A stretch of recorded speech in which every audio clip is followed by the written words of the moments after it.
Are you thinking about starting a business with someone else? Not sure if teaming up is the right move for you? Today we'll break down business partnerships, the benefits, the risks, and what you really need to know to make a partnership work. Welcome to the Cash Flow Factor, the podcast where you'll learn how to build a stronger, smarter business. I'm your host, Porthouse, and this episode is part of our Business Structure Mistakes series. Before we get started, don't forget to grab your free business structure cheat sheet.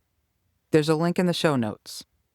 It's a quick guide to compare all the main business structures, and it'll come in handy while you listen. Last time we covered sole proprietorships. Now we're diving into partnerships, so you can figure out if sharing the business journey is your best path forward.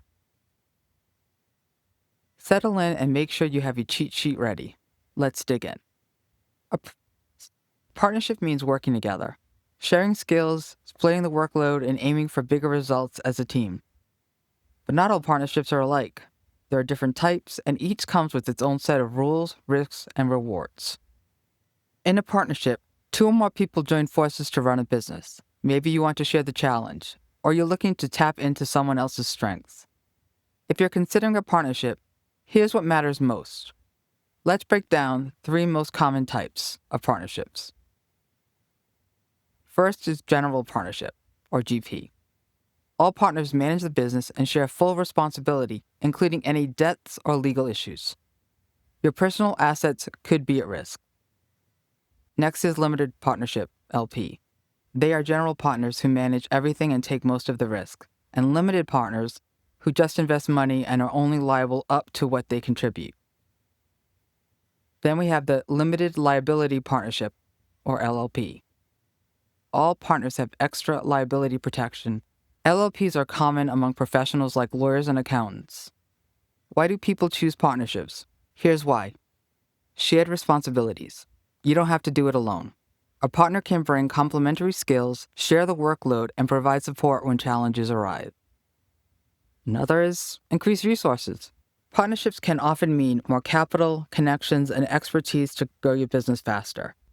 Then is flexibility. Partnerships can be structured in a way that suits your needs, whether it's equal ownership or division of roles and responsibilities. But partnerships aren't without risks. Here are the key challenges to watch out for. First is shared liability. In a general partnership, you're responsible for your partner's actions. If they make a mistake, you could be on the hook. Personal conflicts. Disagreement over decisions, finances, or roles can strain the relationship and the business. Unequal contributions. If one partner isn't pulling their weight, it can lead to resentment and imbalance. Thinking about setting up a partnership? Here's how to set yourself up for success. Create a partnership agreement. This document outlines roles, responsibilities, profit sharing, and what happens if someone wants to leave. It's essential for avoiding misunderstandings. Communicate openly. Regular check-ins and honest conversations can help you address issues before they escalate. Seek professional advice. A lawyer or business advisor can help you structure your partnership to protect everyone involved. That's a wrap on partnerships. If you're considering teaming up with someone, remember to weigh the pros and cons carefully and get everything in writing. And don't forget to download our business structure cheat sheet for a quick comparison of all your options. Next time, we'll dive into limited liability corporations, or LLCs, one of the most popular business structures for entrepreneurs. Make sure to subscribe so you don't miss it. Until then, I'm Porthouse. Keep learning, keep growing, and keep your cash flow strong.